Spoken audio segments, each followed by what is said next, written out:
Inflasi itu bukan musuh kita, guys. Inflasi itu nggak akan bisa dihilangkan. Kalau inflasi itu nggak ada, yang ada aja satunya, yaitu adalah deflasi. Dan itu nggak kalah seremnya dibanding inflasi. Contoh begini, misalnya sekarang tuh HP harga 10 juta. Kalau deflasi nih, tahun depan HP yang baru nih, bukan second, itu jadi 9 juta. Bayangin coba. Jika kita tahu seperti itu, kita pasti nggak akan beli HP sekarang ya, nggak?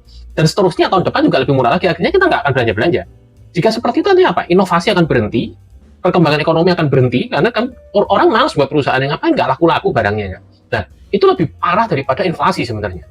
Jadi ekonomi tidak berkembang, peradaban yang nggak akan berkembang, mungkin malah mundur kita jadi zaman batu ya. Itu contoh misalnya terjadi deflasi. Jadi inflasi itu sebenarnya lebih baik daripada deflasi. Dan kalau mau mengusahakan agar inflasi dan deflasi itu nggak ada, itu nggak mungkin, guys. Karena selama ada keinginan manusia, selama ada pikiran, ada supply demand yang selalu berubah-ubah, nggak sama, karena kita bukan robot, ya otomatis akan terjadi salah satunya. Dan kita lebih pilih inflasi aja. Yang jadi masalah itu bukan karena inflasinya, guys. Karena kita salah memakai uang itu. Contoh begini, uang itu diciptakan, itu fungsinya untuk transaksi, untuk jual beli. Kalau kita nggak butuh untuk jual beli, ya jangan disimpan dalam bentuk uang.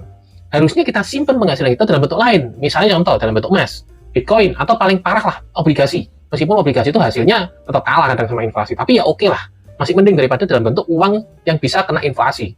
Contoh rupiah, USD, semuanya kena inflasi, guys. Nah, karena itu kita harus menyimpan dalam bentuk yang lain tadi. Bagaimana menurutmu? Benar nggak penyertaanku tadi?